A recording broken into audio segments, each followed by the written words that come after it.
Hey, boys and girls, it's Little Red Riding Hood, and we're reading Pay Attention, Carter Jones. We left off on chapter 25, and the butler had talked to the principal, and she made an announcement that they're going to push the football game back 20 minutes.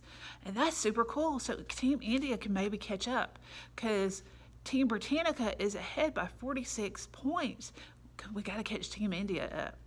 And now everybody's going to get to bowl. Oh, that's super cool. Let's read chapter 26, run out. If the striker should hit the ball in front of him, he will decide whether he and the non-striker will try for a run. If the ball should be batted behind the striker, then the non-striker will decide. This calls for each to judge the skill and the speed of the fielders and the possibility of each reaching the opposing bopping crease before the ball is thrown back and the batsmen run out. The 8th grade varsity cricket team gathered around the butler, and I said, "How did you do that?" He was a little out of breath, portly. "Young Master Carter," he breathed, "as I have before observed, one uses one's connections appropriately and judiciously.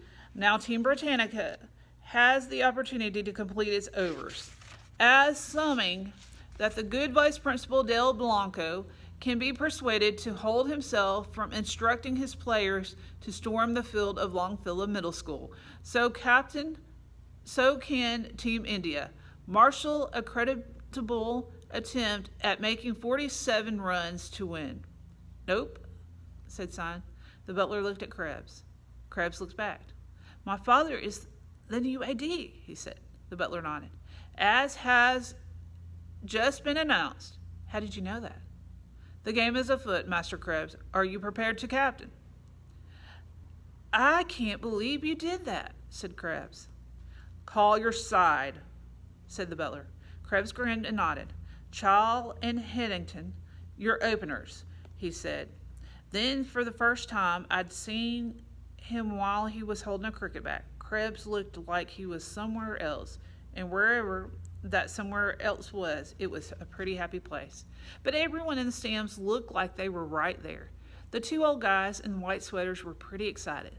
They were leaning halfway over the fence, and one of the guys was waving this wooden crane and calling something I couldn't hear.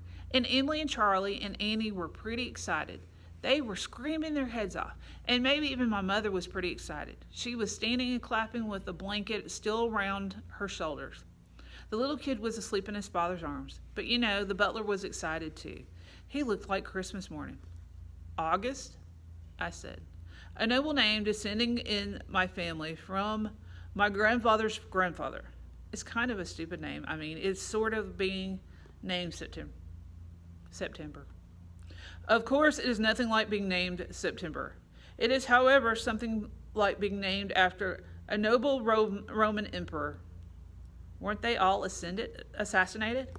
Young Master Carter, the historians Will and Ariel Durant have written a wonderful, if lengthy, set of books, The Story of Civilization, that stretches to multiple volumes. They are in your proximate future. Now shall we play?" "You didn't tell me Krebs' father was the new AD." "The right moment had not appeared. So how?" "There are times, many times, young Master Carter, when we find ourselves in a position of great purpose. It may be that the apt word spoken at the apt moment leads to great good in the world. And most often, that is the word of kindness and encouragement. And now I believe your immediate role is to offer encouragement to Master Chall and Hennington, who are batting for your team." He turned to the 8th grade varsity cricket team. "Team India in," he called. "Team Britannica on the field with dispatch. Master Krebs, your batsmen require bats. Master Singh and Jenkins, you're our bowlers, correct?" Krebs handed Chow his bat, and I ran the other out to Headington. Krebs looked like Christmas too. And Singh stood on the wicket ready to bowl, and Team Britannica stood out in the field, leaning forward, ready to catch, and the stands were cheering, especially the old guys in their white sweaters, and the cold wind was blowing. You can't believe how good it would have been right then to have a cup of hot tea with milk and sugar. And Vice Principal Del Blanco was scowling, and Sign was trying to rough up the ball a little bit until the butler called that illegal and took that ball out of play. And Coach Kroska was standing on the track clapping his hands, and Child was swinging some practice swings, and we had 6 overs, 36 balls to score 46 runs. No, 47 runs. And you know what? It was just about perfect. It was so perfect that when Sign delivered the first ball and Chaw swung high, probably because he didn't keep his arm straight, and the ball skipped past him and hit the stump square and knocked the bell 6 feet away, I was okay. Even Krebs was still okay, because you may remember his father was the new AD. And Krebs was looking like Christmas too, because not all the bells get knocked down. I looked over at my mother. I wondered if she knew that not all the bells get knocked down. I looked over at my sisters. Not all the bells get knocked down. They don't. But even though he was looking like Christmas, Krebs was still captain of Team India. And you remember that when you're playing cricket, you pay attention. So Krebs stood not far behind the wicket, scribbling on a pad, and I knew what he was figuring out. We needed 47 runs, and we'd already lost our first batsman. That is, if all of us got to bat before the Longfellow Minutemen took back their field. Krebs looked a little less like Christmas. Tina scored 11 off 15, and then Briggs scored 6 off 4, until he was caught out.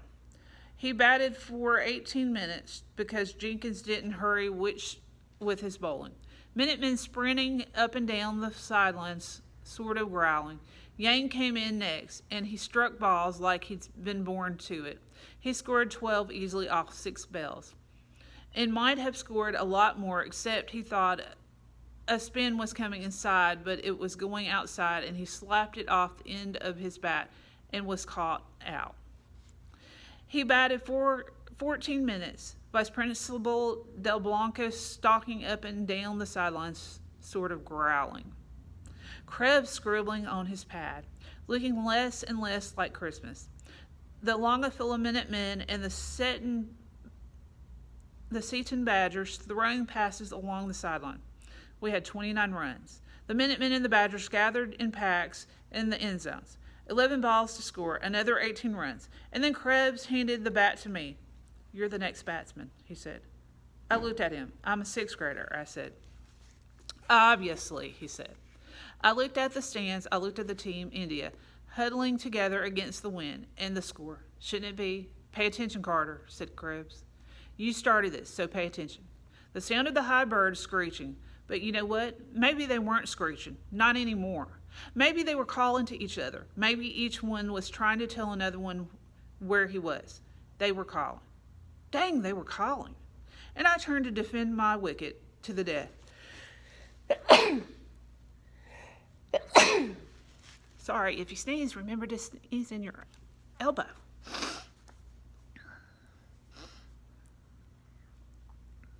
And I turned to defend my wicket to the death. You remember the name on my hoodie? Vinder Sewag. You know about Vinder de Swag, right? You know he scored 130 against New Zealand, which would win us the game on Longfellow Middle School football field. He scored 250 against Sri Lanka and 319 against South Africa. No kidding, 319. And he did it fast. He got his first century with just 60 balls.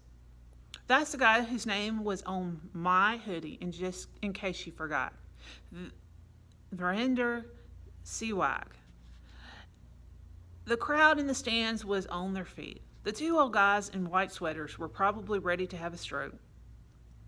Annie and Charlie and Emily screaming. My mother in the stands with the blanket around her shoulders. Coach Gorosky still clapping his hands, probably to keep them warm. Vinder Siwaga, me. Okay, now we've left, and Carter is up to bat, and he doesn't have long to bat before the Minutemen go to play.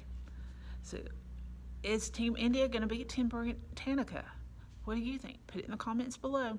Don't forget we provide curbside service at 334-625-4844. And you can check us out online at www.mccpl.lib.al.us. If you want to view a video that you might have missed, you go to YouTube. You can also review it again on Facebook. Thank you so much for watching today, and we're on chapter 27 tomorrow. See you tomorrow. Thank you.